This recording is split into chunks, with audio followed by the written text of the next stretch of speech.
Hi, everybody. I'm going to give you a couple of hints or help, a little bit of help with the usages of Google Docs for the purposes of essays and collaboration amongst your students.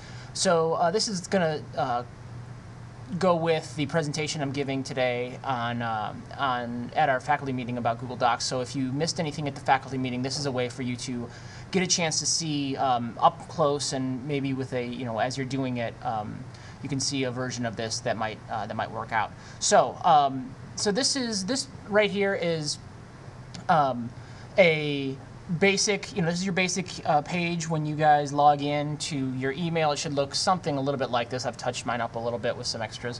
But the big thing I want you to focus in on here is this area called Documents right here.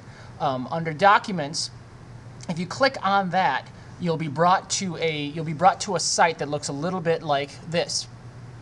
And what comes up here is any document that's been saved by you or shared with you by anybody in the building, or anybody anywhere, actually, for that matter. So what I'm going to show you basically is that when this thing comes up, you've got all of the documents here that are listed as all items.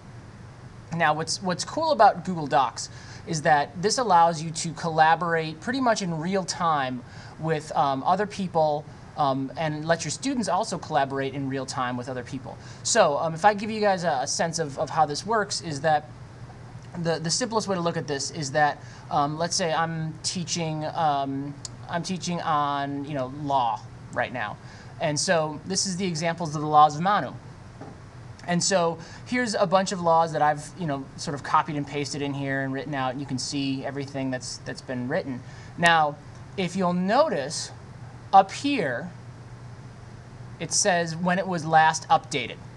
And so what we can do is, if I make an edit to it, let's say I put in here, edit number 1, okay? Now, if you'll notice up here, the option is to save now. Basically, every couple of minutes, it will auto-save. So I can either press save now, or I can wait for it to save on its own. So if I wait for it to save on its own, it'll come up here and it'll say updated, and obviously it'll have a new, so it says saving here. I'll just show you how that would look. And then it'll say save 4/13/2010, or it's actually 7:56 a.m. By me. So you can see every time you edit, that's what will happen. So you don't have to worry about any kind of lost information, because if you try to click out of it, I'll show you, try to click out of it, it will say, are you sure you want to navigate away from this page? So if I cancel this, that way it'll always ask me to save before I leave. So that's just for one person editing. Now, if I wanted to ask someone to come in and help me out by writing some more of these laws, I can put invite people. Now, I can invite anybody from school or anybody in my contact list to share this with me. Okay, so if I wanted to share with Mr. Na or Mr. Ruggiero, I would just click on their name.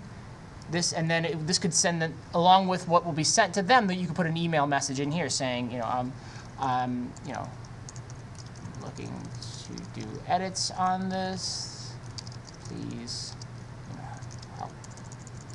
help out. And then I click send, and it'll automatically send an email to him to where he can edit it.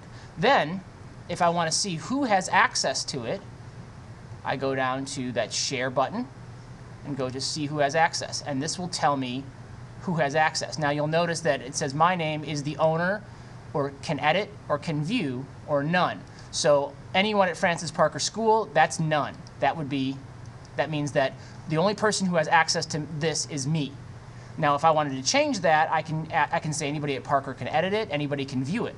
I can make that decision myself, but I'm going to keep that at none because I want to keep this private until I post it. So that's the basics on Google Docs. The next video I'll use, I'm going to show you how to do some sharing and what some ideas are for maybe collaborating with or letting your students collaborate with one another in the creation of content.